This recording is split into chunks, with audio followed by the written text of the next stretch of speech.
Buddy, Sir SMW from 858.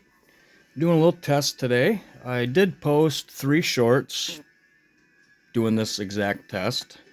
They weren't getting as many views, so I figured I would throw it all together in one. So here we go. Same enemy every time. It's Clyde.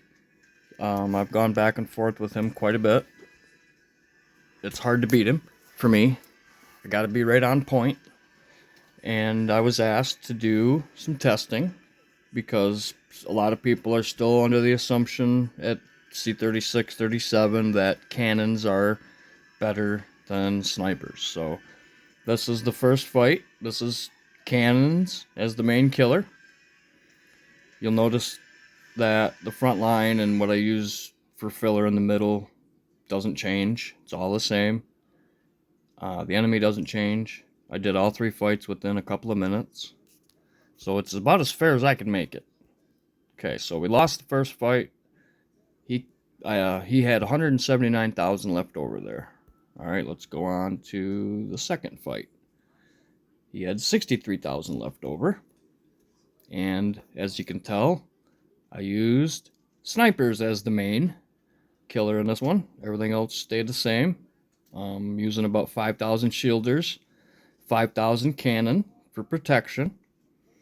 And then, like in the first fight when I was using cannon as the main, I used like 20 to 25,000 snipers as about as even to 5k cannon as I thought it was. It was close enough.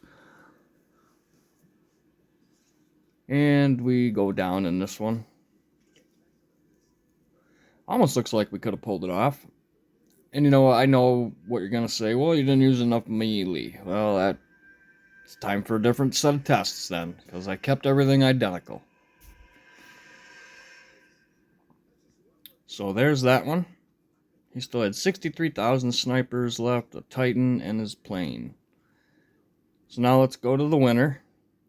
And this is my split power formation that I've been using and recommending for, probably a good year now. 125,000 snipers and 25,000 cannon. 5,000 shielders. Everything else is the same. And the reason I do this, or the reason that it works for me, I do believe, is all the things in your Drill Master breakthroughs that have anything to do with 2 units. Whether it's giving you a shield like Emily's breakthrough or the defensive rampart. You see right there, 2 shields. That's not coming from them shielders.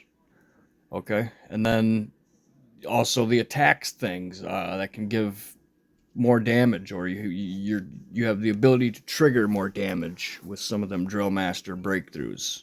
But it can come from 2 units. That's beneficial in my opinion. So I use it.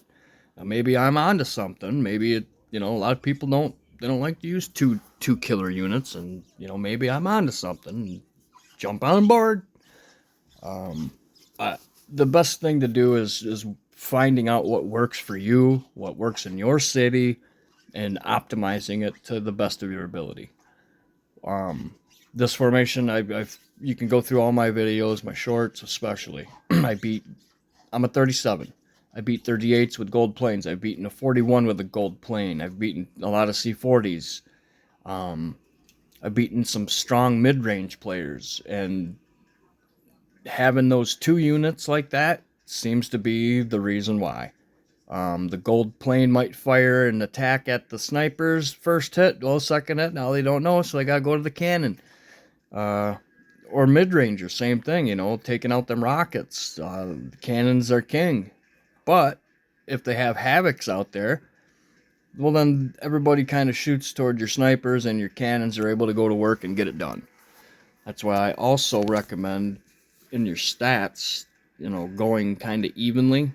And my damage is pretty good for my level. Increasing damage to long range and mid range are both pretty healthy. Reducing long range is healthy. I do need to work my reduced damage from mid range a little bit, catch that up. But those are the ones that really pack a punch. And your melee hit point and your LRA or your MRA are just there to complement it. But most of your strength is going to be in your damage and your damage reductions. So, anyways, there's the test results. The split power formation definitely takes the win. Using snipers for me is better than using cannon. Cannons took third place. So, that's where we're at today. I'll see y'all in the next one.